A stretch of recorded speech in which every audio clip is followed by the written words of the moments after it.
Welcome back, everybody. Big breaking news in the Big Apple. Eric Adams is dropping out of the New York City mayoral race. He has released a video confirming his campaign is ending.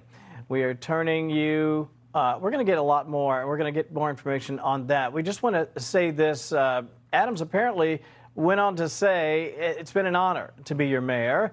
And he also touted victories over his first term. We're going to try to turn around that video, and when we get a chance, we'll try to share that. But obviously a very busy day. And yet, despite all we've achieved, I cannot continue my re-election campaign. The constant media speculation about my future and the campaign finance board's decision to withhold millions of dollars have undermined my ability to raise the funds needed for a serious campaign. I hope that over time, New Yorkers will see this city thrive under our leadership, and that policies we put in place should be continued and expanded. I hope you will see that despite the headlines and innuendo, I always put you before me, always. Boy.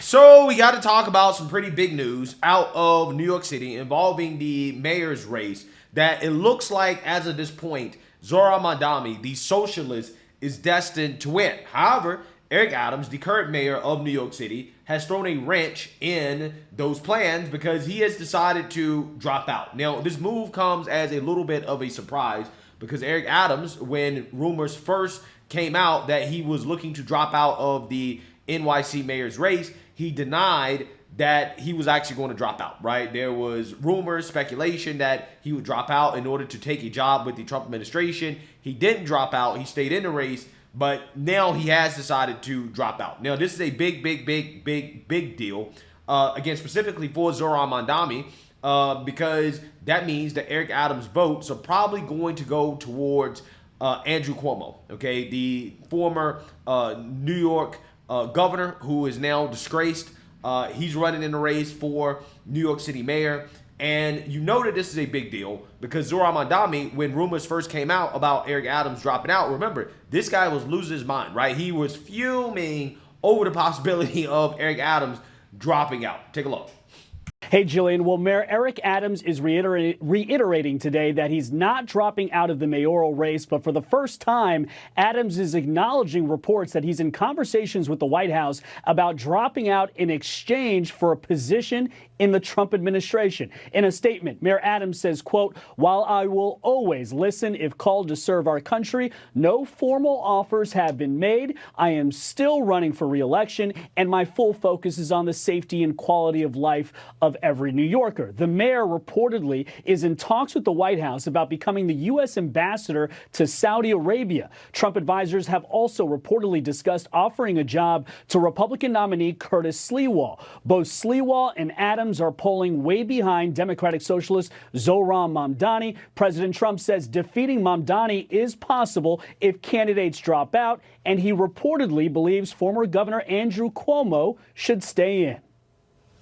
I'd prefer not to have a communist mayor of New York City. I would like to see two people drop out and have it be one-on-one, and I think that's a race that could be won. New York Governor Kathy Hochul said today that the president should stay out of it. The same president who will throw millions of New Yorkers off their health insurance is now seeking to undermine the very fabric of this city. Bullshit. That is what this news has revealed to us today.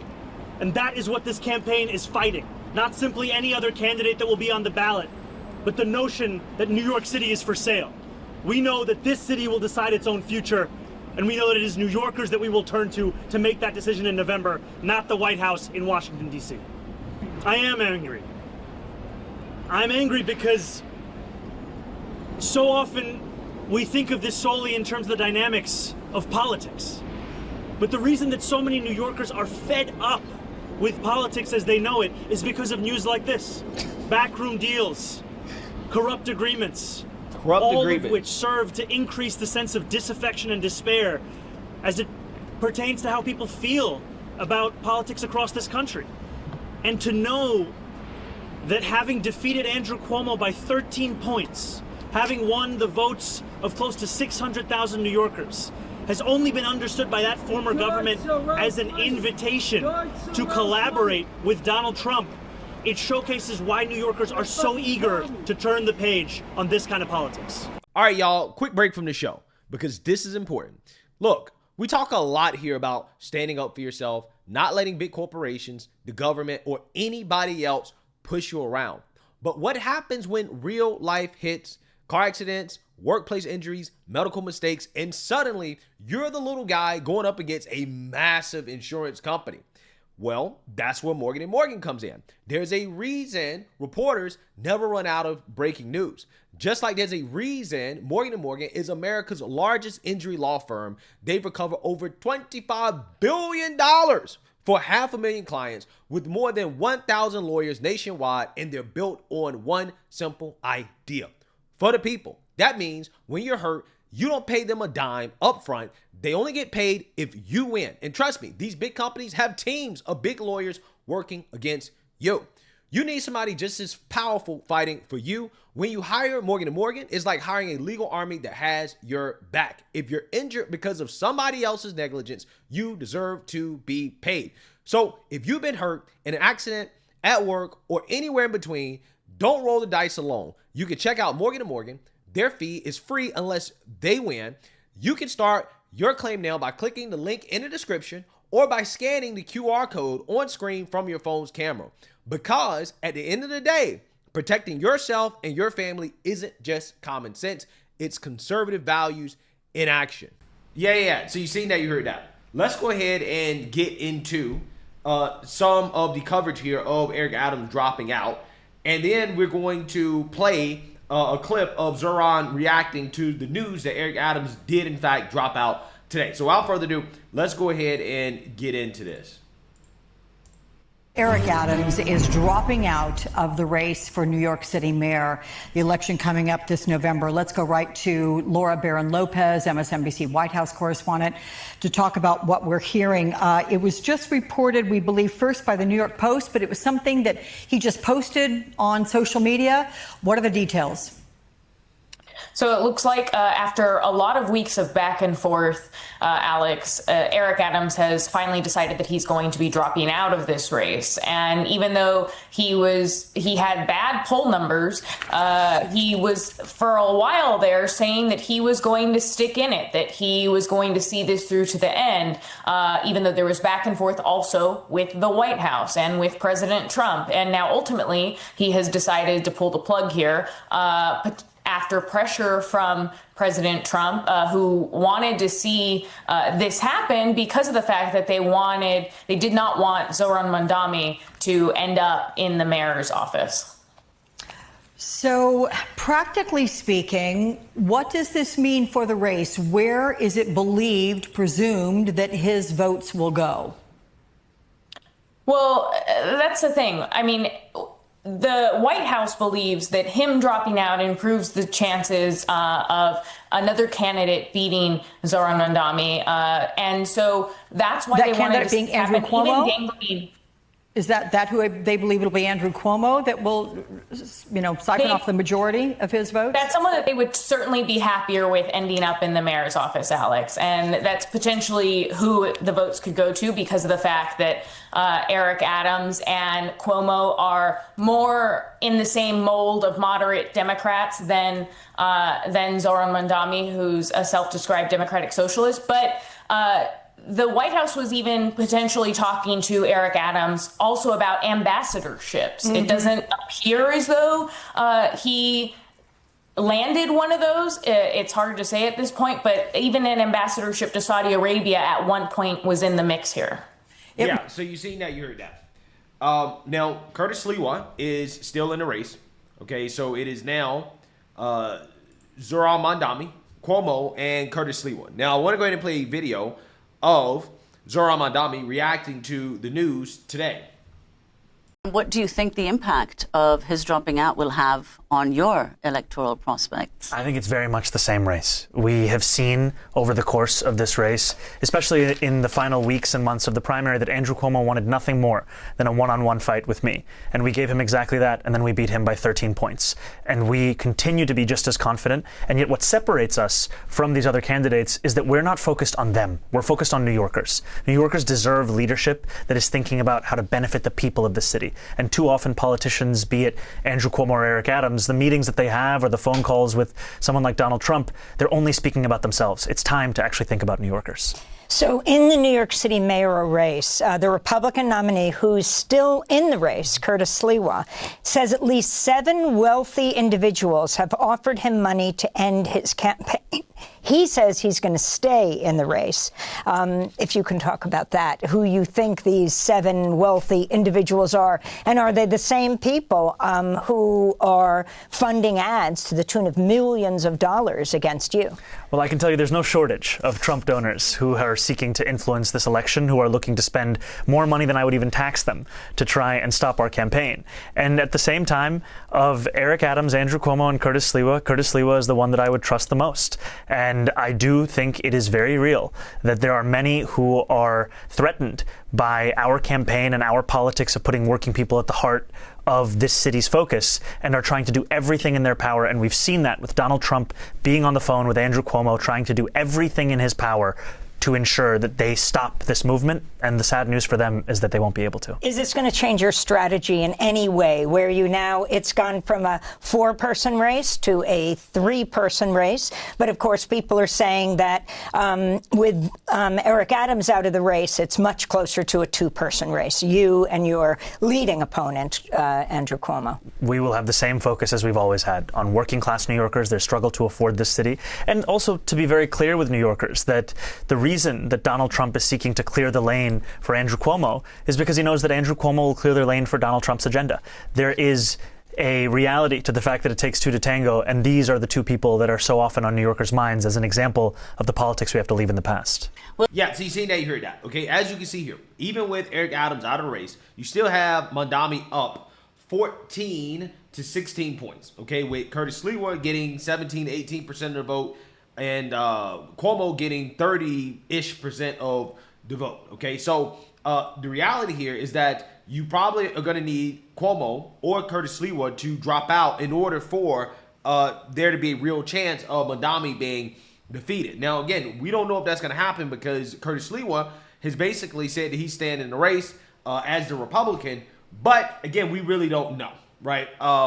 What we do know is that the betting markets see this as a blow to Zohran Mamdani because his odds of winning did drop. Okay, it dropped to 83%. It was up around 88, 90% before.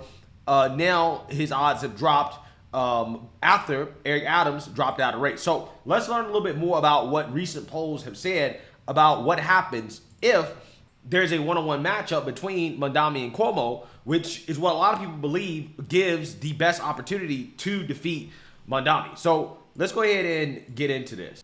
All right, turning now to the race for New York City mayor. 2 new polls released today painting a clear picture of where things stand. All right, Fox 5's Morgan McKay joins us now in studio with the very latest. Morgan. Hey, Stu and Natasha. So these 2 new polls on top of the one that was already released yesterday, but they're pretty much saying the same thing. Zohran Mamdani has a substantial lead over the other 3 candidates in the race with only a little more than 50 days until the November election. The Emerson College poll, which came out this morning, also did a hypothetical one-on-one matchup between Mamdani and Andrew Cuomo. Mamdani still leading Cuomo by 7 points. The Quinnipiac poll tested what would happen if just Mayor Eric Adams were to drop out of the race. Mamdani still leads against Cuomo and Curtis Sliwa by double digits. In both polls, a majority of New Yorkers also support a 2% tax on those making more than $1 million a year. Good news for Mamdani, who would need an increased millionaire's tax to help pay for many of his agenda items like free buses and free childcare. Yeah, I mean, at this point, the Democrats are the party of robbing Peter to pay Paul. Right? I mean, it's easy to run on these people have more than you got, right? So therefore, they must have did something wrong. And that essentially is the politics of the Democrat Party at this point, right? That's something I've noticed, okay, over time, where it's just like the only thing these people can run on is, well, again, these people are richer than you, they got more than you, therefore they must have did something wrong. Vote for us and we're going to take away from them and give it to you, right? And that type of politics, in my opinion, is extremely divisive, but it works, right? It's attractive to people who don't have that much, right? And that seems to be the winning formula for Democrats, that in Trump derangement. And that is what Zoran is keying in on, right? Hey, let's take from the rich, okay? Let's give to the people who don't have as much as the rich, and F Trump, right? That seems to be the formula for a Democrat, at least in the primaries. Mamdani was in the Bronx today to call on FIFA to end what he describes as predatory ticketing practices for the 2026 World Cup. Mamdani reacted to the poll and to news that business leaders held an emergency meeting yesterday to see how they can back Cuomo. New Yorkers are hungry for a different kind of politics. They are hungry for a politics that puts working people first. Politics doesn't have to be what they see today, with reports of Andrew Cuomo meeting with real estate developers behind closed doors, all with the intent of how to stop me. See, here's the thing, right? Like, again, this rhetoric is so funny to me. Well, therefore politics that put working people first, except you're not putting working people first. You're putting people who don't work first, okay, and illegals, right? That's who you're putting first, okay? Because if you are a working person, right, and you're earning a living, okay, and you want to get ahead, no, you don't want more taxes. You don't want more socialism. You want less of that, right? You want less regulation. You're going to want more conservative, right-leaning politics if you are a working person, right? A working person who wants to get it out in the mud, right, and doesn't want a bunch of government handouts. Yeah, you don't want this, right? You don't want what Zoran Mamdani is trying to sell. But there are people, okay, who do want what he's trying to sell. A lot of white liberals want what he's trying to sell, apparently. And we're going to see what happens here because, at least according to this poll that this Fox station is citing, even in a one-on-one situation, you still have Mamdani beating Cuomo by 7 points. Now, there are some polls that I think have shown Cuomo winning, okay, if it is a one-on-one. But at this point, it seems as if, who knows, New Yorkers want socialism, right? They want a socialist mayor. And if that's what they want, then, hey, I say let them have it, because that's the only way they're going to learn that this is not a good idea, right? That this is not going to work out well for them. Like, for example, look at this right here. Mamdani has pledged to spend $100 million for more free lawyers to help migrants facing deportation, right? So what happens is that these socialists have a wish list of things that they want, okay? And in order to actually fund this stuff, they're going to have to tax some people. And it's not just going to be the millionaires that are going to be facing higher taxes. Is going to be working people, right? This is why I say if you're a working person, the last thing that you want to vote for is a socialist, okay? But again, you got to experience it. Apparently, some people have to experience it in order for them to understand and realize that, hey, this is not good for working people. Again, how is he going to pay for all this stuff? Again, who is he really trying to help? Why are you spending $100 million to help illegals, right? What does that have to do with working folks, right? What does that have to do with working people? Working Americans, that is, right? What does that have to do with that? Again, it has everything to do with his own politics, his own ideology, which again is not geared towards helping real working class Americans. Is geared towards trying to get power and control by selling this idea that all of your problems in life are because somebody else got more than you, right? Some billionaire got more than you got, right? And that's why you don't have as much as they got. Okay, and then they use that in order to get votes, and then they turn around and do what? They spend money on who? Not Americans, not working Americans, but illegals, right? That's how the game is played. That's how the game is played. But hey, some people got to learn the hard way. Look at Chicago. They voted in Brandon Johnson, who is a socialist as well too, and this guy is at what, sub 10% approval, right? It's hard to imagine this guy winning re-election. But you know, sometimes again you have to experience it in order to understand that, hey, it's bad, right? And that's why I say the best way to red pill a leftist or socialist or liberal is just to give them what they want. Give them what they want. If they want socialism, give it to them. They're going to realize that this is not good, right? That this is not going to help them And once they realize it, they'll be revolting, right? They'll realize, oh, wait, we don't have no police, right? Nobody's protecting us. Crime is out of control. Illegals are getting all the public funds, right? And, you know, those free bus rides, it turns out that they're not going to be so free when your taxes end up going up, right? In order to pay for all of this stuff that the socialists want. But, you know, again, we will see what happens. It's just a damn shame that Cuomo is the best candidate that the establishment Democrats can put up against socialist Zoran Mamdani. And if Zoran wins, it really is an indictment on the Democrat Party and how they could not find somebody better than Cuomo to take on this guy. So regardless, again, this is probably going to be devastating for the Democrat Party if this dude wins, because that opens up the door for all the radical lunatics to start running in primaries against these Democrats. And a lot of these Democrats are going to lose, right? They're going to lose. And then these socialists hopefully are going to lose in general elections. So let me know what you guys think. Make sure you like, comment, and subscribe. Most importantly, share a Black conservative perspective. Peace.